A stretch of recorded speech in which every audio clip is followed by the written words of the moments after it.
برائی دیتی ہے، آپ کو دعوت دیتی ہے کہ ان کے ساتھ برائی کرے۔ قرآن کہتا ہے وراودته التي هو في بيتها عن نفسه وغلقت الابواب قالت حيث لك قال معاذ الله انه ربي ما احسن مثواي انه لا يفلح الظالمون۔ یہ یوسف علیہ السلام کے بارے میں اللہ نے کہا کہ وہ بیوی نے عزیز مصر کی آپ کو برائی کی دعوت دی اور دروازوں کو بند کر دیا۔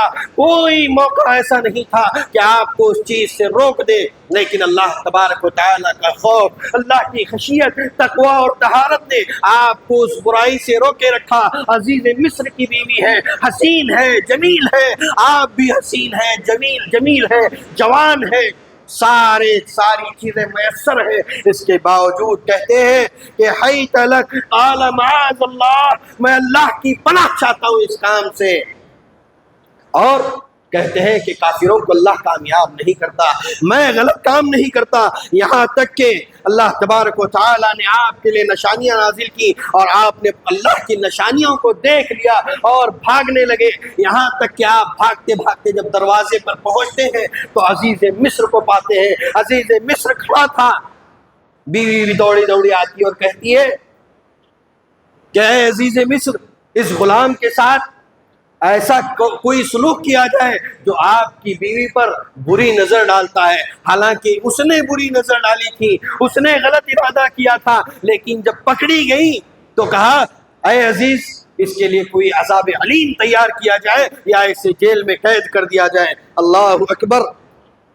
جب یہ معاملہ ہوتا ہے تو انہی کے گھر والوں میں سے گواہی دینے والے نے گواہی دی کہ یوسف کا کرتا اگر آگے سے پھٹا ہے تو یوسف اپنی بات میں جھوٹے ہیں، اور یوسف کا کرتا اگر پیچھے سے پھٹا ہے تو وہ عورت جھوٹی ہے۔ عزیز مصر جب دیکھا گیا تو یوسف علیہ السلام کا کرتا پیچھے سے پھٹا ہوا تھا۔ الغرض اللہ رب العالمین سے آپ نے دعا کی، قال رب السجن احب الی مما يدعوننی الیہ، اے اللہ میں اس بات کو ترجیح دیتا ہوں، اے قید خانے کے رب، جیل کے رب، میں دعا کرتا ہوں کہ یہ عورت مجھے جو بدفعلی کی دعوت دے رہی ہے اس پر میں جیل میں جانا پسند کرتا ہوں، لہٰذا آپ بلا کسی جرم کے 12 سالوں تک جیل کی صعوبتوں کو برداشت کرتے ہوئے جیل میں بند کر دیے جاتے ہیں۔ 12 سالوں تک آپ جیل کے اندر بند ہو جاتے ہیں۔ اللہ اکبر، بڑا لمبا واقعہ ہے۔ اس کے بعد آپ نے جیل میں 2 لوگوں کو دیکھا کہ وہ 2 لوگوں نے خواب دیکھا، آپ نے ان کے خواب کی تعبیر بیان کی، اللہ نے آپ کو خواب کی تعبیر سے نوازا تھا، وہ خواب کی تعبیر بالکل ہو بہو ثابت ہوئی جو یوسف نے بیان کی تھی۔ اس کے بعد عزیز مصر نے خواب دیکھا کہ 7 سال قحط کے اور 7 سال جو ہے فراوانی کے ہوں گے۔ اس طریقے سے مصر کا معاملہ پلٹ گیا اور ایک وقت آیا کہ اللہ تبارک و تعالیٰ نے آپ کو عزیز مصر بنا دیا، آپ مالیات کے وزیر بنائے گئے اور آپ کے ہاتھوں میں مصر کا خزانہ دے دیا گیا۔ اللہ جو مصر کے بازار میں بکا تھا اللہ نے انہیں اس مصر کا خزانے کا مالک بنا دیا۔ اس طریقے سے اللہ تبارک و تعالیٰ نے آپ کو عزت و شرف سے نوازا، اور جب قحط کے سال آئے تو ادھر سے کنعان سے سارے لوگ مصر کی طرف شفٹ ہوئے، یہاں تک کہ آپ کے بھائی بھی غلہ لینے یہاں آئے، تب جا کر کے واقعہ کھلتا ہے۔ یوسف نے وہ سارا واقعہ بیان کیا۔ اس طریقے سے وہ خواب کی وہ تعبیر جو انہوں نے بچپن میں دیکھی تھی سچی ثابت ہوتی ہے، یہ واقعہ بنتا ہے۔ حالانکہ اس واقعے میں بے شمار نصیحتیں، عبرتیں ہیں، اور میں یہ وقت کی قلت کی وجہ سے بڑی جلدی میں واقعے کو ذکر کر رہا ہوں، ورنہ کئی ہفتے اس واقعے کو لگ سکتے ہیں، جسے سننا چاہیے، جسے پڑھنا چاہیے اور اس واقعے سے نصیحتیں حاصل کرنی چاہیے۔ محترم سامعین کرام، یہ یوسف علیہ السلام کا واقعہ تھا۔ ہمیں اس رمضان میں پیغام ملتا ہے کہ ہم اپنے آپس میں اتحاد کو قائم کریں، اپنے بھائیوں میں اختلاف و انتشار کو نہ بڑھائیں، اور مل جل کر کے دین کا کام، دعوت و تبلیغ کا کام کریں۔ یہ نصیحت ملتی ہے ہمیں، یہ نصیحت ملتی ہے کہ جب مصیبت آئے تو اللہ سے مدد مانگی جائے، واللہ المستعان کہا تھا یعقوب نے۔